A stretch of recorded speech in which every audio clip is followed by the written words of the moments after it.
Hi everyone, আসসালামু আলাইকুম। আশা করি আপনারা সবাই ভালো আছেন। আলহামদুলিল্লাহ আমরাও ভালো আছি। আজকে দেখেন ভাবছি ভিডিও বানাবো, কিছু রান্না করবো, আপনাদের সঙ্গে শেয়ার করবো, কিন্তু আর পারছি না। বাহিরে কাপড় চোপড় আনবো নাকি ভিডিওই করবো। আবার মাত্র দেওয়া আবার নিয়ে আসতেছে, বৃষ্টি এমন নেমেছে দেখেন আপনারা, কাপড় দিতে না দিতে বৃষ্টি নেমে গেছে একদম। ওই বারান্দায় কাপড় সব ভিজে গেছে, দেখেন কীভাবে। উফ, এত বিরক্তিকর। বৃষ্টিটা সুন্দর, কিন্তু কাপড় শুকাতে দেওয়ার পর সব চুপ চুপ বৃষ্টিতে ভিজে। দেখি আমার ওই বারান্দার কাপড়গুলোর কী অবস্থা।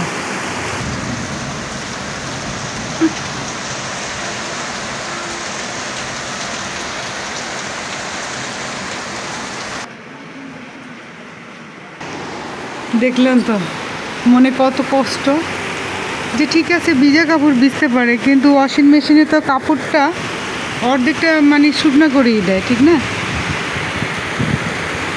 এর ভিতর আমার ছেলে, তখন তো বৃষ্টি ছিল না, স্কুলে গেল।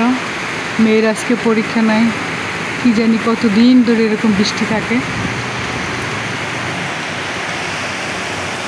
বৃষ্টি আমার ভালো লাগে, তাই প্রায় আমার ব্লগে দেখবেন আপনাদেরকে আমি বৃষ্টি শেয়ার করি।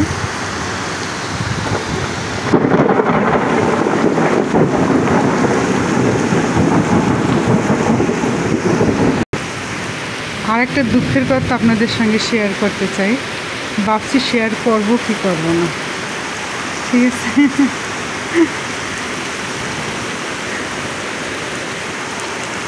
ভাবতে থাকি।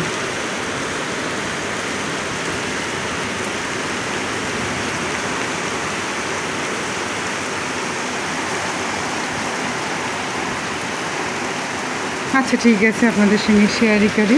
অনেক কিছুতে আপনাদের সঙ্গে শেয়ার করি, আমার অনেক দুঃখ কষ্ট সুখ দুঃখ, ঠিক না।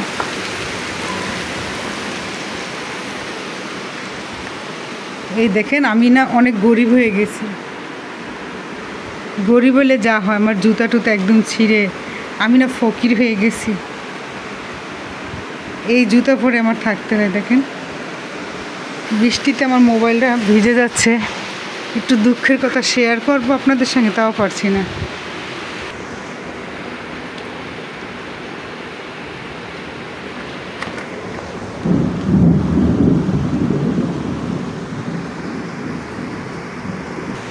আসলে জুতাটা আপনাদেরকে ভালো করে, ছিঁড়া জুতা আমি পরে আছি, কতটা ফকির হয়ে গেছি। মেয়ে বিয়ে দিতে গিয়ে আমি ফকির হয়ে গেছি। আজকে ক্যাপশনে থাকবে এইটাই, একটা মানুষ ফকির না হলে এরকম জুতো পরে। দেখেন আবার দেখাচ্ছি, দেখেন কতটা আমি ফকির হয়ে গেছি, আমার জুতোটা ছিঁড়ে, বুঝতেই পারছেন। থাক, আর দুঃখের কথা শেয়ার করতে পারতেছি না, আপনাদের অনেক খারাপ লাগবে।